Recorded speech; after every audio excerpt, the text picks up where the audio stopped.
Hello and welcome back. हम आस्वादन कर रहे थे एक एकांकी, राम कुमार वर्मा जी की एकांकी चंपक। तो पिछले एपिसोड में हमने देखा कैसे चंपक को कवि किशोर दे देते हैं, बेच डालते हैं, क्योंकि उनको लगता है चंपक अभी ठीक हो गया है। अब उसके लाड़ प्यार में ही वक्त बर्बाद करना नाइंसाफ़ी होगी। किनके प्रति नाइंसाफ़ी? उन लोगों के प्रति जिन्हें कवि के प्यार की ज़रूरत है। तो इस प्रकार शकुंतला नामक एक युवती ले जाती है चंपक को। शकुंतला के साथ कौन आई थी? उसकी सेविका मालती। तो दोनों चंपक को लेकर चले जाते हैं। तब ललिता का प्रवेश होता है। अब ललिता इस एकांकी की एक और पात्र है जो 7 वर्ष की छोटी सी बच्ची है। बड़ी चंचल और मचलने वाली तितली की तरह उड़ती जाती है। उसके माथे पर बाल फैल रहे हैं, पर सुंदरता के साथ। उसके हाथ में रोटी है। आते ही वह बड़ी उत्सुकता के साथ बोलती है, भैया चंपक कहाँ है? मैं यह रोटी उसे खिलाने के लिए लाई हूँ। वो कमरे में चारों ओर देखती है जैसे कोई चीज़ खो गई है। वो उत्सुकता से चंपक को ढूंढती है। तब किशोर कहते हैं, चंपक चंपक एक दूसरी जगह चला गया है ललिता, मेरी बहन। ललिता के बिखरे बालों को संभालता हुआ किशोर कहता है, कहाँ? जहाँ उसे बहुत आराम मिलेगा, अच्छी अच्छी मिठाइयाँ मिलेंगी। तुम तो यहाँ उसे रोटियाँ ही खिलाती थी, वे भी सूखी। अब किशोर कहते हैं कि तुम तो उसे सूखी रोटियाँ खिलाती थी ना, वो तो एक अच्छी जगह चला गया जहाँ उसे बहुत सारी अच्छी अच्छी मिठाइयाँ मिलेंगी। तो ललिता एकदम से निराश हो जाती है क्योंकि वो भी चंपक को बहुत चाहती है। तो अब वह यहाँ ना आएगा? नहीं। क्यों? तुम उसे अच्छा खाना नहीं खिलाती थी। अब किशोर यूं ही कह देते हैं कि देखो तुम उसे अच्छा खाना नहीं खिलाती थी इसलिए वो चला गया। अच्छा तो उसे ला दीजिए, अब से मैं उसे अच्छा खाना खिलाऊंगी, मिठाइयाँ खिलाऊंगी। अब ललिता कहती है, भैया ला दीजिए उसे, मैं उसे अच्छा खाना खिलाऊंगी। सचमुच? हाँ सचमुच, जाइए मेरे चंपक को जल्दी लाइए। दीवार की ओर शून्य दृष्टि से देखता हुआ किशोर कहता है, वह मुझसे नाराज हो गया है, अब ना आएगा। मुझसे नाराज नहीं हुआ है, मैं उसे अपने पास रखूंगी, आपसे कोई मतलब नहीं। वो तो 7 साल की बच्ची है, छोटी सी बच्ची है, वो समझ नहीं पाती। वो कहती है कि चंपक मुझसे काफ़ी प्यार करता है, वो मुझसे नाराज़ नहीं है, उसे जितनी जल्दी हो सके ले आइए। नाराज़ी से उसने कहीं मुझे काट लिया तो? अब किशोर कहता है, कहीं नाराज़ी से उसने मुझे काट लिया तो?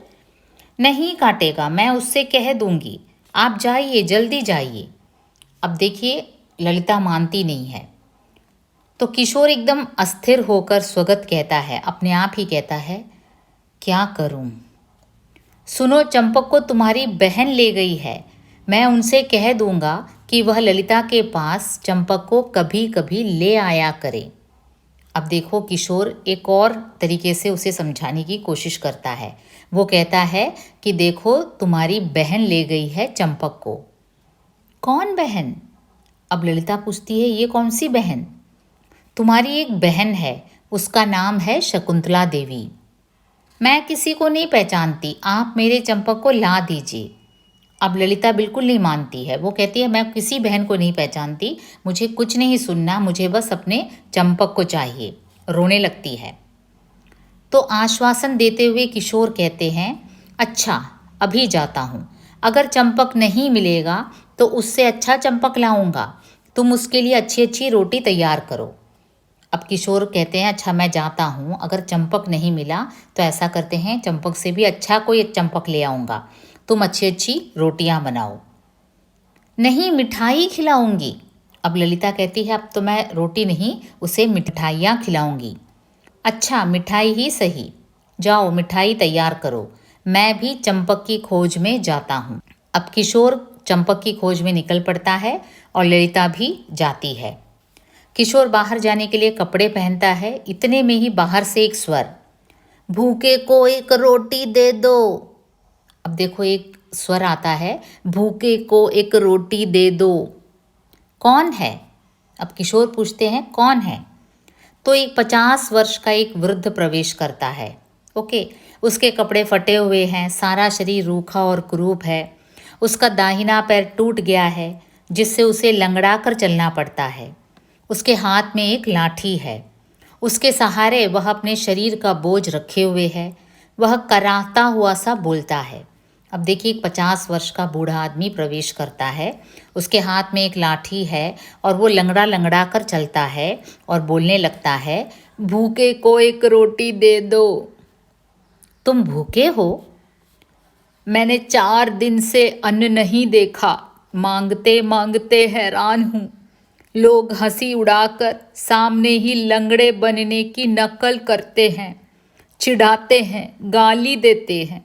अब देखिए, वृद्ध कहता है कि मैं 4 दिन से भूखा हूँ। मैं भीख मांगने जाता हूँ तो उल्टे लोग क्या करते हैं, खुद लंगड़े बनकर मुझे, मेरी नकल करके मुझे चिढ़ाते हैं, मुझे गाली देते हैं। कैसे लोग हैं? गाली देते हैं, बड़े खराब हैं। तुम मेरे पास क्यों नहीं चले आए? अब किशोर कहता है, कैसे लोग हैं भाई, गाली देते हैं, बड़े खराब लोग हैं। भाई तुम मेरे पास क्यों नहीं चले आए? ओह, मालूम कहाँ था कि तुम्हारे समान देवता भी इस जगह रहते हैं। तो वृद्ध कहता है, मुझे कहाँ मालूम था कि आपके जैसे देवता भी यहाँ रहते हैं। देवता नहीं, सेवक कहो। समीप की कुर्सी पर बिठलाता है। तो किशोर उस बूढ़े भिखारी को समीप के कुर्सी पर बिठाता है। सेवक कहूँ तो देवता किसे कहूँ? आज तुम्हारे घर आकर समझ रहा हूँ कि संसार बिल्कुल बुरा नहीं है।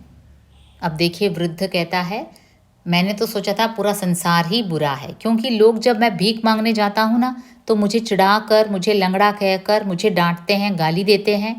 लेकिन आज आपको देखकर मुझे मालूम हुआ कि संसार बिल्कुल बुरा भी नहीं है। अच्छा, पहले खाना खाइए, फिर बाकी बातें कहिए। मैं अभी आपके लिए खाना मांगता हूँ। ललिता, ओ ललिता, खाना लाना। अब नेपथ्य से ही ललिता कहती है, नेपथ्य यानी बैकग्राउंड से ही ललिता कहती है, क्या चंपक आ गया? मेरा चंपक, मेरा चंपक। लेकिन चंपक को न देखकर एकदम निराश हो जाती है ललिता। पूछती है, चंपक कहाँ है? चंपक नहीं है, ये भूखे महाशय आए हुए हैं, इनके लिए थोड़ा खाना लाओ। मैं चंपक के सिवा किसी को खाना न दूंगी। अब ललिता बड़ी आशा लेकर आई थी कि चंपक आ गया, लेकिन यहाँ आकर क्या देखती है कि चंपक नहीं है, कोई और ही है। लाओ खाना, मैं कह रहा हूँ, खाना लाओ और जल्दी। अब किशोर कहते हैं अपने बहन को, जल्दी खाना लाओ। ललिता ने तो स्पष्ट कर दिया कि मैं केवल चंपक को ही खाना दूंगी। वो निराश और दुखी होकर अंदर चली जाती है। तो किशोर वृद्ध से कहते हैं, क्षमा कीजिए, खाना अभी आता है। यह चंपक कौन? अब वृद्ध पूछता है, ये चंपक कौन? चंपक एक छोटा सा प्यारा कुत्ता था, अब वह मेरे पास नहीं है। छोटी बहन उसके लिए बहुत दुखी है। तो किशोर समझाता है कि चंपक एक छोटा सा प्यारा सा कुत्ता था, अब लेकिन वो मेरे पास नहीं है और मेरी छोटी बहन इसके लिए काफ़ी दुखी है। वह कहाँ गया? उसे मैंने बेच दिया। क्यों? जिससे वह अधिक सुखी रहे और मैं दुखियों की सेवा कर सकूं। अब देखिए, किशोर कहता है, मैंने चंपक को इसलिए बेच दिया कि वो ज़्यादा सुखी रहे और मैं दुखियों की सेवा कर सकूं। क्या उसके रहने से दुखियों की सेवा नहीं हो सकती? अब वृद्ध पूछता है कि चंपक के रहने से क्या तुम दुखियों की सेवा नहीं कर सकते? इसमें कोई अड़चन आ जाएगा?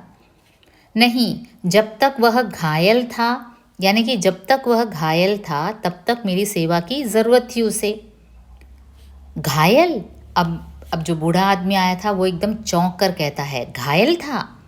हाँ घायल, उसका पैर टूट गया था, खून बह रहा था। मैंने उसकी थोड़ी सेवा की, वह 1 महीने में अच्छा हो गया। उससे मेरा बहुत मोह हो गया था, उसके कारण मेरे सेवा कार्य में बहुत बाधा पड़ती थी। जब वह अच्छा हो गया, लेकिन अब तो देखिए वो तो अब अच्छा हो गया है, मैंने उसकी सेवा की, 1 महीने सेवा की और वो अच्छा हो गया। और लेकिन अब क्या था, मेरा मोह कुछ ज़्यादा ही बढ़ गया था उसके प्रति। तो उसके कारण मैं दूसरों की सेवा नहीं कर पा रहा था। घायल हो गया था, उसके पैर में चोट थी। हाँ, आगे का पैर तो उठ ही नहीं सकता था। अब बूढ़ा पूछता है जिज्ञासावश कि वो कुत्ता, उसके पैरों में चोट थी क्या? हाँ, वो आगे का जो पैर था वो उठा ही नहीं जा रहा था। आगे का पैर, उसके माथे पर सफ़ेद चिन्ह था। अब देखिए बूढ़ा पूछता है वो कुत्ता कैसे था? उसके माथे पर क्या एक सफ़ेद चिन्ह था? हाँ, जैसे प्रकृति ने उसे सफ़ेद तिलक लगा दिया हो। वो तो ऐसा दिख रहा था मानो प्रकृति ने सफ़ेद तिलक लगा दिया हो। तब मैंने ही उसे मारा था, मैंने ही उसे चोट पहुंचाई थी। अब देखिए बूढ़ा कहता है तब तो मैंने ही उसे मारा था, मैंने ही उसे चोट पहुंचाई थी। आपने? हाँ, मैंने ही। यह कैसे? वह मेरे पड़ोसी का पालतू कुत्ता था, बहुत प्यारा। उन्होंने उसे बड़े प्रेम से पाल पोस कर बड़ा किया था। वह इतना सीधा और चतुर था कि हमेशा घर के बच्चों का खिलौना बना रहता था। खाने के लिए बाजार से मिठाइयाँ मंगवाई जाती थी। दिन भर में उसे न जाने कितनी चीज़ खिला दी जाती थी। एक दिन मैं बहुत भूखा था, मुझे 2 रोज से खाना न मिला था। उस दिन मैंने उनके यहाँ जाकर खाना मांगा। अब देखिए बूढ़ा कहता है कि वो कुत्ता जो था जिसके माथे पर सफ़ेद टीका था, वो हमारे पड़ोसिन का ही कुत्ता था। तो क्या था, वो बहुत प्यारा था, सबका लाडला था, सभी उसे मिठाइयाँ खिलाते थे। और एक दिन क्या था, मैं बहुत भूखा था, मुझे 2 रोज से खाना न मिला था। उस दिन मैंने उनके यहाँ जाकर खाना मांगा। मुझे तो खाना न दिया गया, मेरे ही सामने कुत्ते को पूरियाँ खिलाई गई। अब देखिए मेरे सामने, मैं एक मनुष्य हूँ, मैं भूखा हूँ 2 दिन से, मैंने मांगा लेकिन मुझे नहीं दिया। किसको दिया? कुत्ते को दिया। मैं कुत्ते का इतना लाड प्यार न देख सका। यह जलन मेरे हृदय में इतनी बढ़ी कि एक दिन मैंने उसे चुरा कर खूब पीटा, और जब उसकी टांग टूट गई तो अंधेरे में दूर ले जाकर रास्ते में फेंक दिया। अब मुझे इतनी ईर्ष्या हुई उस कुत्ते से, मुझे इतना गुस्सा भी आया कि मुझे न देकर कुत्ते को दे रहे मेरे सामने। तो मैंने कुत्ते को चुरा लिया, उसे खूब पीटा, उसकी टांग टूट गई और अंधेरे में दूर रास्ते में फेंक दिया। ओह, बड़े निर्दयी हैं आप। लोगों ने समझा वह मर गया या किसी के द्वारा चुरा लिया गया।